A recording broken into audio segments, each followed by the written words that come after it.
Assalamualaikum warahmatullahi wabarakatuh. Selamat datang di channel saya. Kali ini saya akan memberikan tutorial bagaimana cara flash ulang dari custom ROM Hentai OS Android 12 ke MIUI guys ya. Karena pasti banyak dari teman-teman yang sudah menginstal custom ROM Hentai OS 12 yang Android 12 teman-temannya dan nggak bisa kembali ke MIUI dikarenakan tidak bisa memasang TWRP. Jika teman-teman memaksakan memasang TWRP itu nggak bakalan berhasil teman-temannya, pasti ada error teman-teman. Tapi tidak bootloop. Oke, sebelum kita masuk ke tutorial flashingnya, kita intro terlebih dahulu.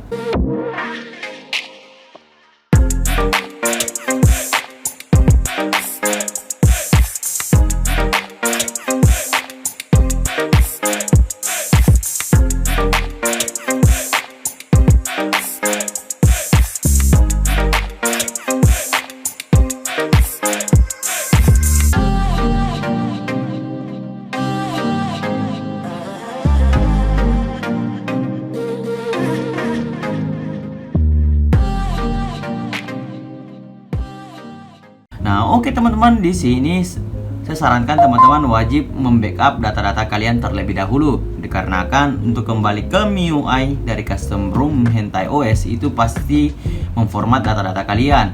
Oke, langsung saja kita masuk ke mode recovery. Mode fastboot teman-teman ya. Oke, dengan cara menahan tombol volume bawah seperti itu.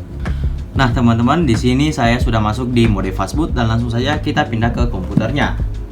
Nah, di sini teman-teman wajib mendownload dua file ya. Nanti saya kasih linknya di deskripsi seperti itu. Oke, di sini teman-teman ketika sudah selesai mendownload dua file itu, yang dimana file ROM-nya yang ini yang 5 GB teman-teman ya, dan Mi Flash Unlock. Mi Flash biasa guys ya, Mi Flash. Di sini teman-teman ketika sudah mendownload ROM-nya, teman-teman langsung saja ekstrak dan bakalan muncul file seperti ini yang di atasnya teman-teman ya. Nah, seperti ini.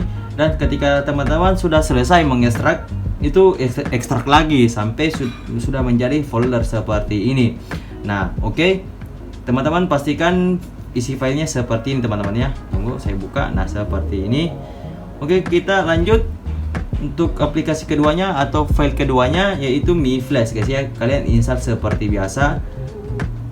Nah, di sini saya sudah selesai menginstal dan langsung saja kita buka Xiaomi Mi Flash-nya teman-teman ya. Di sini Xiaomi Mi Flash-nya sudah saya install dan langsung saja teman-teman colokkan HP kalian ke laptop. Dan di sini lagi kita kembali lagi ke Mi Flash, teman-teman tinggal refresh dan bakalan terdetek seperti ini. Buat teman-teman yang tidak terdeteksi, teman-teman wajib menginstal yang namanya Mi PC Suite. Nah, teman-teman tinggal buka saja di Google Mi PC Suite seperti ini teman-teman ya, dan langsung download dan install seperti biasa. Ketika sudah selesai install, langsung saja kembali ke Mi Flash-nya guys ya, dan langsung saja teman-teman refresh dan bakalan terdeteksi seperti itu. Dan langkah yang kedua, teman-teman tinggal pilih file yang dimana teman-teman tadi download dan sudah diekstrak. Di sini saya menaruhnya di data C dan flash. Oke. Di sini ada Aliot Global seperti ini. Teman-teman tinggal klik dan oke. Nah, seperti ini. Dan yang ketiga, teman-teman jangan langsung nge-flash teman-teman ya. Di sini teman-teman yang di bagian bawah, teman-teman pilih clean all seperti ini. Jangan sekali-sekali teman-teman pilih yang clean and lock seperti ini teman-teman ya, karena ini membuat HP kalian bootloadernya itu kekunci kembali seperti itu. Dan di sini saya sangat menyarankan menggunakan clean all seperti itu. Oke, langsung saja kita flash. Nah, kita tunggu teman-teman ya, apakah ini berhasil atau tidak. Yap, sepertinya berhasil teman-teman ya. Oke, saya skip sampai sudah selesai teman-teman ya. Kalau ada error saya perlihatkan juga kok. Oke.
masuk ke setup-setupnya teman-teman ya, membuktikan apakah flashnya sudah berhasil atau tidak. Tapi sebenarnya kalau sudah kayak gini itu sudah berhasil teman-teman ya. Oke. Nah, teman-teman di sini sudah selesai teman-teman ya, dan ini sudah berhasil kita pindahkan dari custom ROM Hentai OS Android 12 ke MIUI kembali teman-teman ya. Dan di sini teman-teman silahkan bisa setup seperti biasa. Oke, mungkin itulah dari saya, tutorial dari saya. Apabila bermanfaat silahkan di like teman-teman ya. Dan satu lagi buat teman-teman yang belum subscribe, bantu subscribe agar channel ini berkembang dan membuat saya juga tetap semangat mengupload konten setiap harinya mengenai Poco F3. Oke, saya akhiri videonya. Sekian, wassalamualaikum warahmatullahi wabarakatuh.